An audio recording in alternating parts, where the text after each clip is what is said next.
And it's a go. Welcome to this first, let's call it an experiment. Hi, my name is Carlz, also known as the Chinese in some circles. And I feel like I need to start this with an explanation. This is the English version of my regular movie or like a multimedia comment show that I do or I began doing weekly. And what is the purpose of this English version? Well, I try to do like subtitle because I wanted to reach more people, right? But as you can hear, English is not my first language. It's my second language, or maybe 1.5.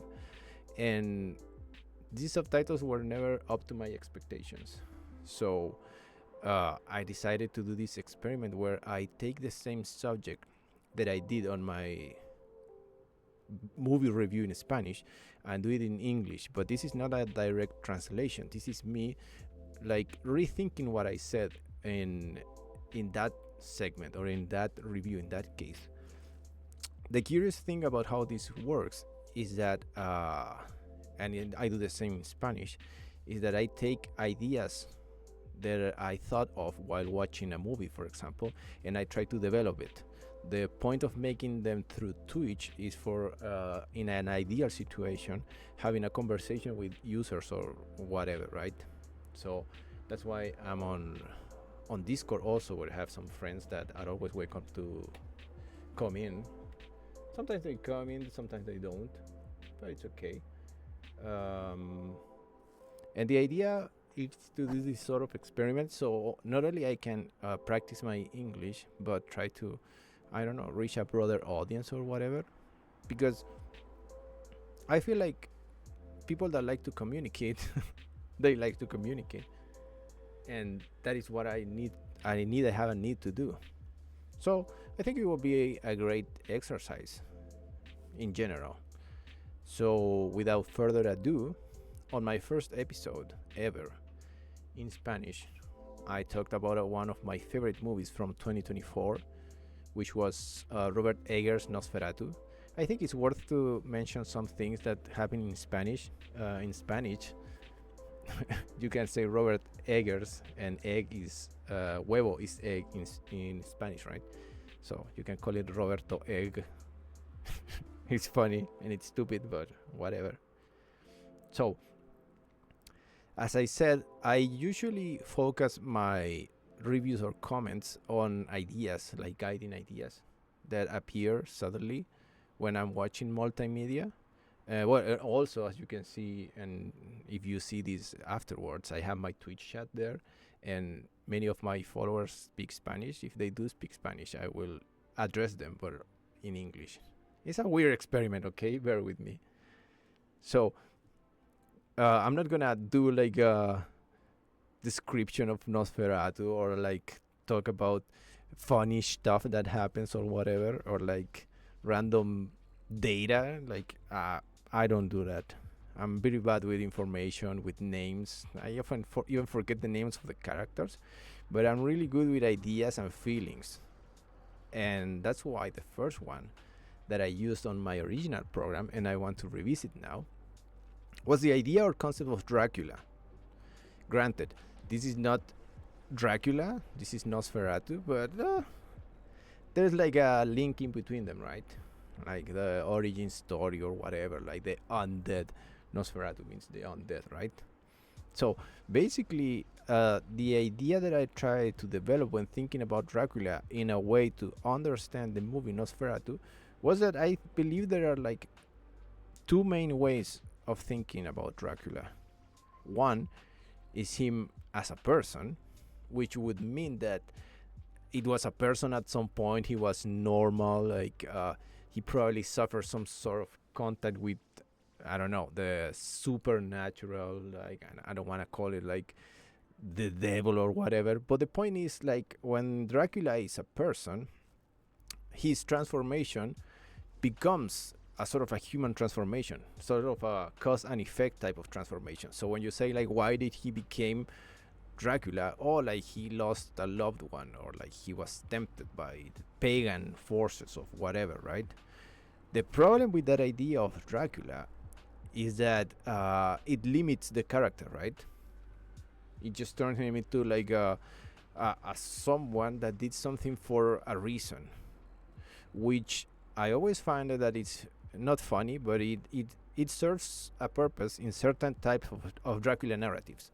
So, for example, in Dracula, the one with Skeletor in it, what's his name? I don't remember his name, but the one with Skeletor in it, Langnella, Frank Langnella, right? They use him as this sort of romantic figure, and it's a romantic figure that many people have in it, and the romanticism in Dracula keeps him like grounded. So it's like, oh, I'm a person that needs this sort of like emotional and human attachment, right? So I keep thinking about it, and I keep contrasting it in Nosferatu, in the movie Nosferatu this time, right? And I always felt that in Nosferatu, they try to portray him as such a primal force of nature that it immediately gives the movie a certain type of feeling, right? Like you don't lose or waste any time trying to understand why, you know, you don't waste time trying to understand why Nosferatu became Nosferatu, what led him to become Nosferatu. Like basically what you do is to sort of like feel him, right?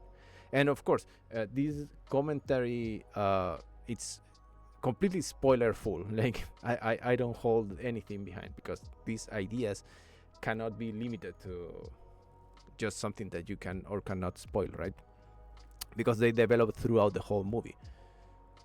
So what I'm seeing here, or the idea that I'm developing while I'm watching this movie, is that Nosferatu, in Nosferatu 2024, it's sort of like a primal force of nature, as I said. So Ellen at the beginning, she gets like how can you say, she summons this nature, and like you can see it in every line she has afterwards, right?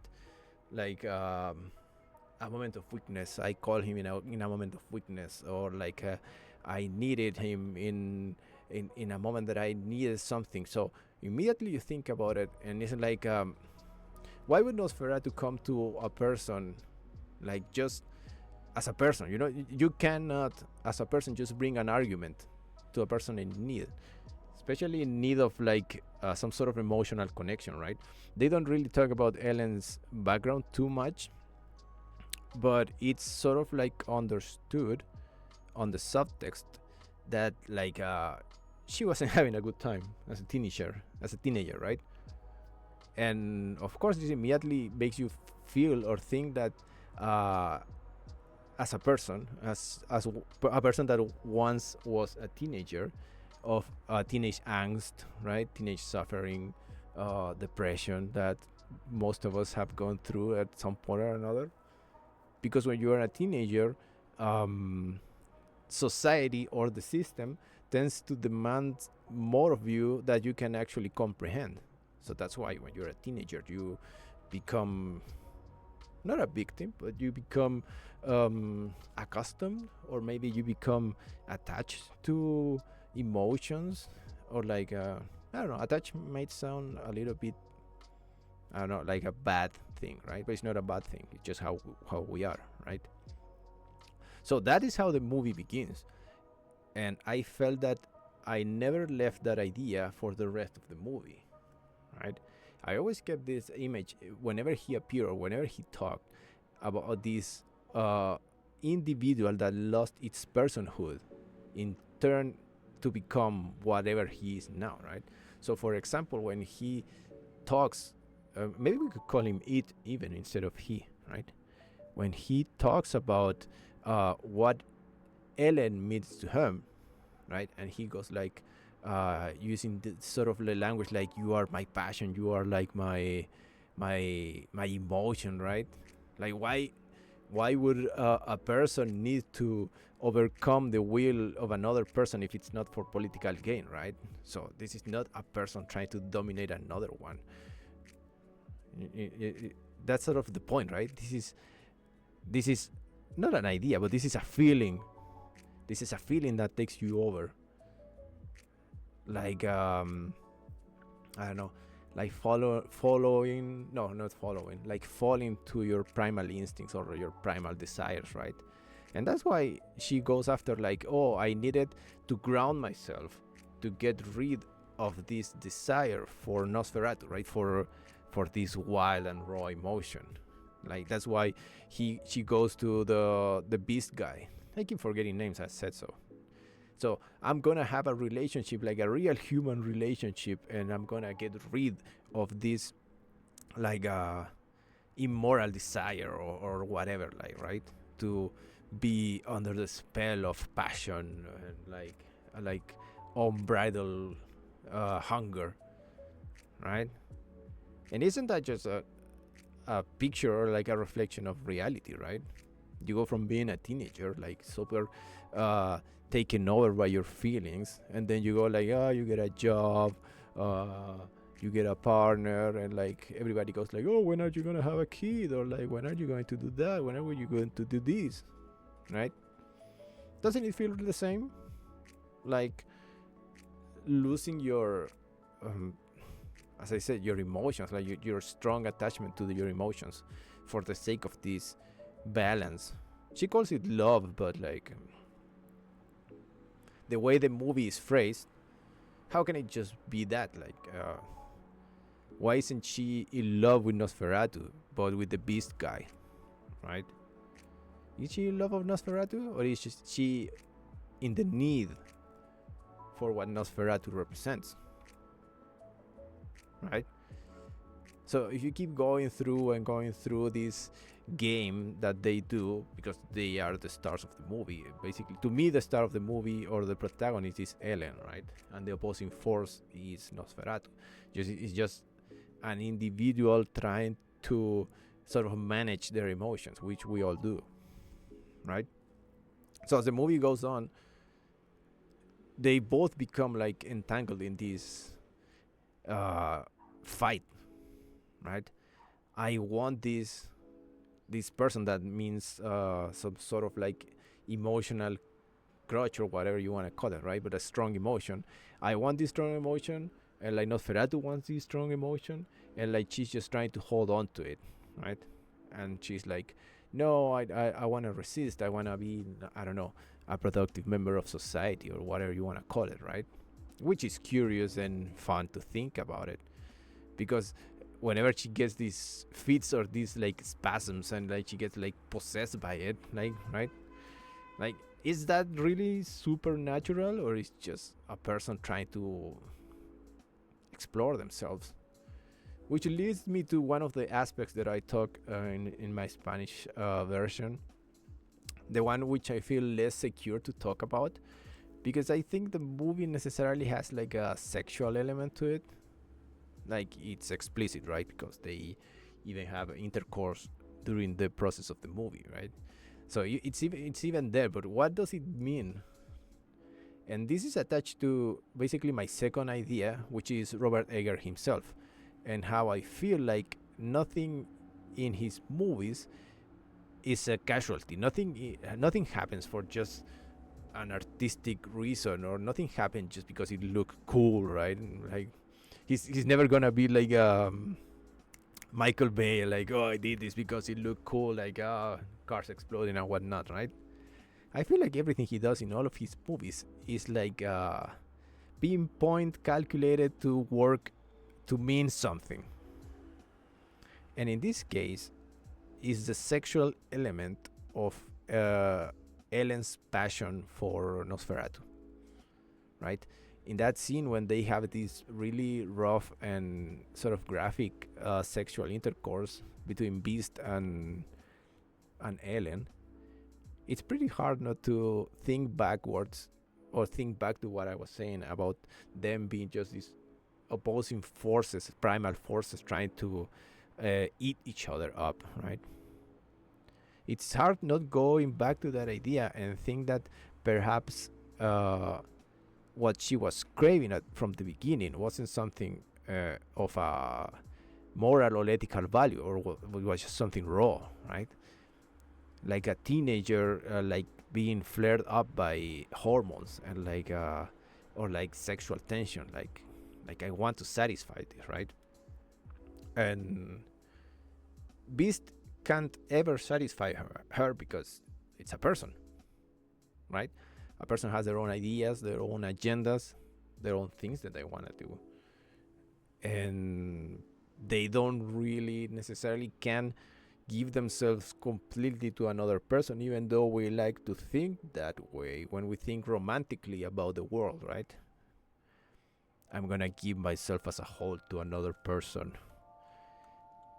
That is just wishful thinking, right? It's not something that really happens. And I don't want to be like a pessimist or anything, but like I don't think it works that way, because we are not elements of only our feelings, but we are elements of our society, or reality, or circumstances, whatever you want to call it, right? So, what does that have to do when we expand the idea of the way Robert Eggers himself sort of like creates his content? And why is it so important? Because when you keep going through the movie, there are several moments that determine how the movie is portrayed, right? We start with what I've been talking about, the sort of raw emotion that the both main characters represent, but also I think, for example, about what it means for the movie. For example, I'm gonna say for example for a lot. Sorry, that it begins with this music box, music. It's redundant, but I might say it a lot of times. So I got really into the Nosferatu soundtrack, right? And the more you listen to the Nosferatu soundtrack, the more you realize it's taking you to an intentional ride, right? Like, how is it not something that is really calculated and like premeditated for him to begin with a music box? You know, when we think about the imagery of the movie, the sounds, right, the acting, whatever the characters say, it all sort of leads to the third idea, right? So one is Dracula, two is Robert, and they're gonna be like intertwined. Right? The third idea is dreams, which I think the movie kind of like represent, right? If we take humanity out of the equation and we start thinking about it as raw primal forces, and then we insert the idea of a dream that begins with this music box, right? When you're going to sleep and you think about this music box, and you start thinking about elements of the movie that are like oniric. That's a word, right? The same in Spanish. In nature, right? Like whatever he. I think I should look up his name so I stop calling him Beast. After all, I have Google at my disposal. Gonna keep forgetting this guy's name. Thomas, right? So, how does the fact of thinking about Nosferatu completely as a dream state affects what I think about the movie, or how I saw the movie? Is that there are many components of it that basically mean an idea that is left for interpretation. So it's not like just the movie is trying to be poetic or something, right? It's not like the movie is just like, oh, let's do some sort of David Lynchian state and just be a dream that it can have many interpretations. And like, that is not the point. The point is to allow us to consume it more easily, you know? So like the idea is to craft a dream.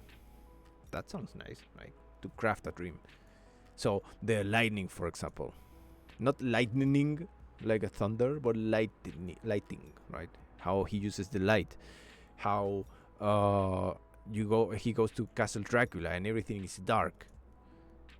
That could be just a realist comment, or it could be just like a dream state. And there are many scenes that make you think about dream state. Why when he arrives to this sort of like gypsy pagan type of thing, everybody laughs at him? How does that happen in a real setting, right? So if it's a dream, it's not really important how like Nosferatu gets his powers, right? And that's when we go back to idea number one, right? Like Dracula. If he's not a character, I also mentioned in my Spanish review, or like talk show, if you want to call it like that, Dracula 2000, right? Like that movie, which I really hate, but I always think about it because it's so stupid. When they go like, oh, they try to justify everything. Like, yo, Dracula is scared of silver because he was Judas, right? So he was Judas, and like the coins were made of silver, therefore he is scared of silver, right? Does that do anything for the character? I don't think so, right? So in Nosferatu 2024, when he does, for example, I don't know, this go to the end of the movie. I'm gonna visit you for 3 nights, right? 3 nights, the infamous 3 nights. And when he does the one of the most dreamlike sequences in the movie, when he's reaching out to Ellen, and you can see his hand like going like a shadow through the city, right? Yeah, reaching out. If you break the limits of reality and think that like this is a dream, perhaps even like everything is like Ellen's dream, um, it makes sense. It doesn't need explanation, and when you don't need explanation, you can enjoy it further. It's ironic because I'm trying to explain it, right? But I'm not trying to explain the idea of the movie. I'm trying to explain what I felt with the movie, and I felt that it was a fever dream, right? Created by your desires and emotion. So, like every character in the movie takes this dreamlike scenario when they are like basically. So Thomas is like reality. Um, the girlfriend, what was her name? Lily? No. Why is it showing me the wrong pictures? Emma. No, Anna. Anna. He's played by Emma Corrin, right? So she's like faith, right? She's religion. She's faith. And like the other guy, he's like how you call it, like the economy, like the whatever. Whatever you wanna call them, they all fall into these like tool like settings of characters, right? And in that context, probably the most important ones are like the two doctors, right? Not not Van Helsing, Von Franz, and Sievers, right? They do this sort of like really fun and really interesting play between science and alchemy or faith, right? And again, I keep going around the same ideas, and idea two, as I said, Robert Eggers, I feel like he doesn't do anything casually. Everything has a meaning, and like, why would he introduce two characters, one representing science and one representing alchemy? Part of me was triggered by this because I'm a science guy. Like I worship science over like faith, but I'm a humanist too, right? So I I care for emotions and I care for how the human heart and mind works. But like, is he Robert just suggesting that like alchemy or faith is somehow stronger than science? Is that the comment he's making? Like, is he taking a stand? So when I was watching the movie, I was like sort of triggered, as I said. Like, yeah, I don't want to believe that. I don't want to believe that one of my favorite directors of modern times is this guy that says that alchemy is over science. But then I sort of like uh, comment one idea over the other, right? And it's like, so if this is a dream, if this is about raw human emotion, right? That's why this is no site for science. Because even though we have psychology and like so many ways of explain or trying to explain how we behave, uh, there is no such thing as a science that explains how our emotions, ideas, and like sort of like, as I said, raw sort of temptations work. There's no science for that, even though we wanna. There's no science for that. So he makes this really funny character played by Willem Dafoe, right? Von Franz, which is this sort of like maniacal guy that he is sort of like, he immediately sees what is happening for like immediately. Like, okay, I mean, okay, he has like a final revelation in the movie, like, you are the answer, you are the answer, right? But like like he's so cartoonish and like he's so strange, because he's basically seeing you and telling you something that you will not ever get to find out just by facts and science, right? If I'm someone that is completely overtaken by like an obsession for something, right, or like these strange sort of needs, what would be the answer that science give you? Pills, right? Take 2 of these and call me in the morning, Mr. Freeze says at the end of Batman and Robin, right? That is science answer. But whatever Ellen is going through, it's not solvable by science. I can't just give you a pill and make you forget that there's a piece of you that is so gone, that is so unexistent, that I need you, that I need a piece of fantastic feelings and emotion to fill the void in my heart, right? There's no pill that does that. I mean, you can take 100 of them and perhaps it could help, but I wouldn't advise to it.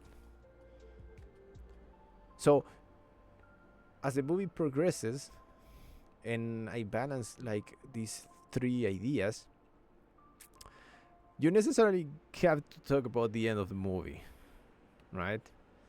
You necessarily have to talk about the end of the movie. Okay, so the movie is a dream of human feelings and needs, right? Everything is calculated and intentional, right? Everything is made for a reason. And Dracula doesn't need an explanation, right?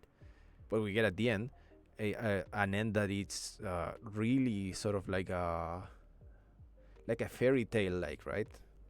I'm gonna come 3 times to you, and I'm gonna tempt you 3 times, and whoever you love is gonna suffer if you don't come to me. Boo ha ha ha, right? But the point is, like, at the end, Von Franz is right. I don't want to make it up.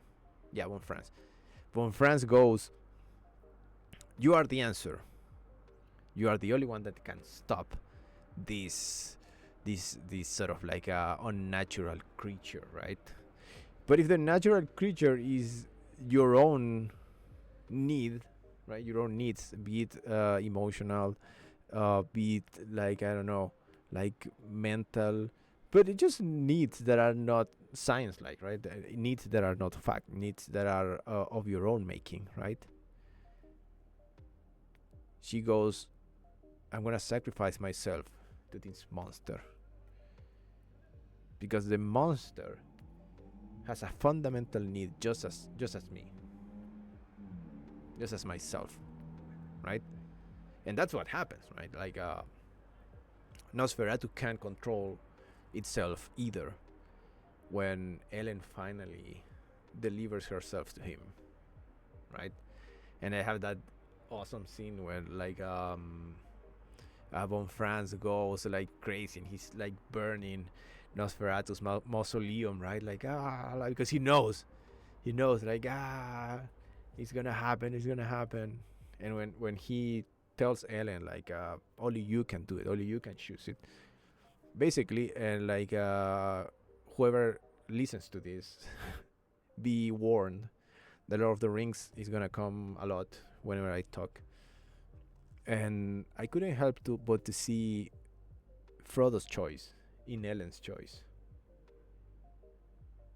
right? Like, what was the explanation Tolkien gave when they asked about Frodo's inability to let go of the ring? He talked about how these big forces, right, that are part of our world and are bigger than us, you cannot overcome these forces by just being a human being, or in case of Frodo, a hobbit, right? But have a limited personhood that does not go beyond the primal forces of nature, right? Ellen's choice was Frodo's choice. As Galadriel says on the movie, right? The quest will claim his life. And here's the same, the quest will claim her life. Because these sort of concepts and these sort of needs, they are not something that you can just, as I said, take a pill, or like they're not needs that you can satisfy by just going one on one. Like, I need this, I'll take this. No, these forces go beyond us. And so as I'm already crying by the third act, right? Like, because it's so emotional and the music is so good. The music is so good. You are like emotional and like thinking, because there's no way, whether you are like European, Latino, or whatever, as long as you are human, you have felt the same way as Ellen did, and in that sense the same way as Frodo did, when either the force of reality or like the needs of your own minds and emotions are so overwhelming. Like, who wouldn't want to just give themselves up to it, right?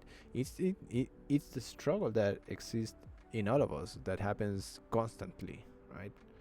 Be it to do good things or be it to do bad things, or like whatever we want, right? We want to express something sometimes.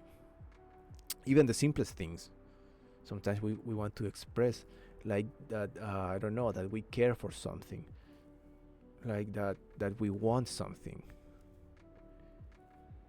Or in like even in a more rough scenario, but we need something, which was this was the case of Ellen, right? She needed something.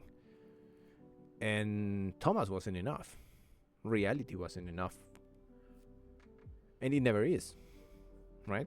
And I think that's part of like I don't know, I don't want to call it growing up, because that is such a loaded concept.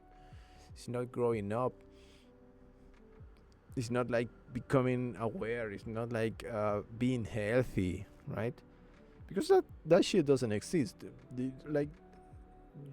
Like health, being healthy, just like a temporary state of being, right? Like that's just how it works. Nobody is okay all the freaking time. Nobody. So at the end, I go back to the idea of Nosferatu being a dream, because the concept of morning, right?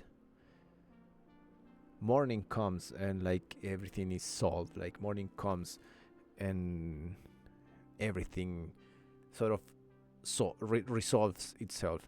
Part of me thought about like Ellen waking up right on her bed, and all of this being just a big dream, right? And you woke up in the morning, and like, who hasn't had those mornings when you wake up, you don't remember the dream, but you have those emotions and feelings that you felt inside the dream. So as you're watching Nosferatu and you are feeling what the characters are feeling, right? uh be it the fear that their friends had, right? Being, I don't know, like the madness of what was the not Renfield guy? Uh, knock, knock. You can like be all of these cartoonish characters. Those are like emotions that went through you as you were watching the movie. So when the morning comes and the credits roll, you are waking up from the dream too. And in my case, like tears pouring down my eyes. No, not really, but like almost. But just your heart pumping and like your emotions on edge. You wake up and like you look back and you go like, shit. Like this movie tested me to think about these passions, like uh these emotions, unsolved emotions.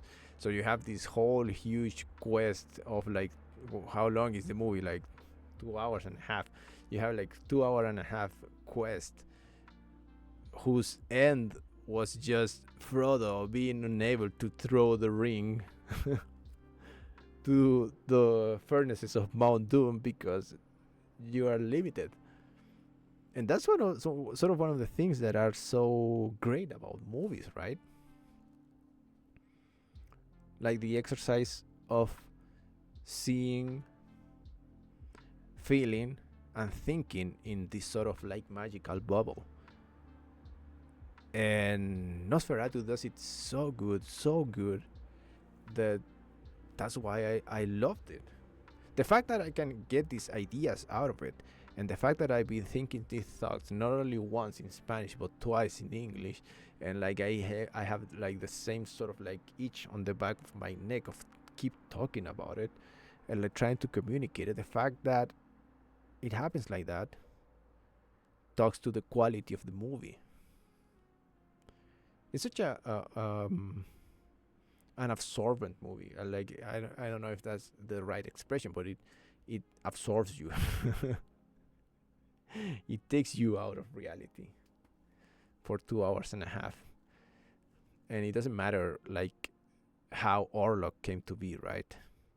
Even though they're like little hints of his humanity, and I mentioned it also in my Spanish version because I thought it was so funny when Thomas goes like, "Sir," I think he calls him Sir, and Orlok goes like, "You will address me as my birthright title of Count. I am the Count." Like that. That's a like that. That's a like a little like sliver of humanity, which in the context of all that I have been saying, like it's also interesting to think about, right? Like Count is also a title that you give to a human being, but it's a human being that tries to be something else, right? Like all dictators and all of these crazy fucks that want to dominate the world. No, I'm not. I'm a CEO. I'm a president. I'm a dictator. I'm a count. You will address me as my birthright. Birthright, right? What? What less human phrase to say than birthright? The only thing you are granted as a birthright is the right to live, nothing more, nothing else, right? So it's like, oh God, this is my birthright. So at best, you can say that the lack of humanity he has is because of his own weird passions. At worst, he's just a fever dream, right?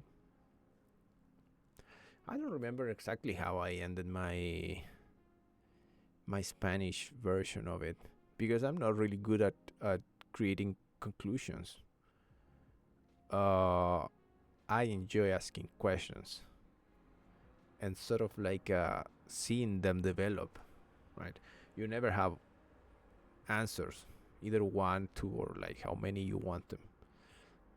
The, the point is never to just give answers, but like ask questions in order to develop them, right? So I've had a lot of fun thinking about it, and even though I have this construction of an image on my mind that is led by these three ideas of Dracula, Robert Eggers being a really calculating person, or director, or creator, or artist, and the concept of dreams, even though those are my leading ideas, they all lead me to a place of pure interpretation, right? Like I could go through scene by scene of the movie and like seeing something different and like seeing a different element that adds to the same narrative that I've constructed in my brain. But these are the ideas that make me feel for the movie, right? That made me watch it. And like, I don't know, you see Ellen's deranged looks when she's having her, like her spasms, right? The raw nature or feelings of it, right? Or like Orlok itself, how he talks, how he behaves, how he looks. He looks like a nightmare, right? Funny story, like my grandma, we went to the movies with my grandma, and when we left, my grandma was like, hey, that ain't Dracula. Dracula is supposed to be this really hot looking guy, and that's why he would get the girls. Because he's supposed to be this really hot guy. And I'm like, yeah, of course, right? That's what it means for him to be a human. That's why when he's like this human that wanted to live forever, like I don't know, whatever he did to get this eternal life and keep him young and everything. Oh, this is the curse of me being too hot, not me. And that's why like all women can't resist me. I'm eternally hot. Nobody can resist me. But Orlok is ugly as fuck. Orlok is ugly because he's not representing a beautiful emotion necessarily, right? He's representing an emotion that I could easily turn ugly because it doesn't have a solution, right? It doesn't have an easy solution, and it doesn't have a manageable answer. That's sort of like the point. Well, to sort of wrap it up, right? I love this movie. I love Robert Huevos. I love him. I love how he craft like really machiavellically constructed dream states or like dream ideas. It's just like The Witch, right? It's inevitable. It's one of my favorite movies of all time. Just like The Witch, everything in The Witch is like controlled, like almost to a maniacal point. Everything is there for a reason. Every scene seems to fall in the right place and spot where it needs to be. Like, but in the end, spoiler from The Witch 2, of course. I might do a show, like a show. I might do a talk strictly on The Witch 4. And this is one of my favorite not only movies, but maybe scenes of horror of all time. When the quote unquote devil appears in The Witch. Like, you'll be watching a meticulously crafted idea from start to end, and it's so controlled and it's so on point that when it breaks into the fantastic and the devil makes his appearance, you sort of like understand that what you're watching, what this guy is creating a narrative that is made for you to break. And not necessarily in an emotional way, but like to break in your preconceptions of what you're watching, in the narratives and your ideas of reality. It's making you for you to break in a creative way, to get this shock, this rush of creative emotion or fantasy, right? And it happens in all of his movies. Like I'm here for this craft that is movies, and I'm gonna give you a shakedown of your mind and heart with emotions and ideas and narratives, and you get shaken, like, right? Something comes out of you when you watch these movies. To me, are ideas that I love to think about and like rethink and like record them in Spanish and then record them in English for some weird fucking reason. But yeah, like, how could you not love it? How could you not love him? He talks straight into your mind in a human way, in an alchemic way, if you want to put it in that way, not in a science way. This ain't a documentary, right? This ain't like a really strict canonical version of monsters. This is a fever dream, because after all, horror is, that's why, like, straight up gore or like violence is like shit, right? Like, it doesn't make any sense. That's not the point of horror. The point of horror is to put you in a state where, like, the shock of it shakes down other things, other thoughts, or other useful feelings, right? For you to experience. You want to make something out of them, that's your problem. Or like, that's like, right? But me as a creator, I'm giving you this hour, 2 hour moment to experience something so surreal, so magical, right? That, well, stays with you forever. And that's why I'm talking about it.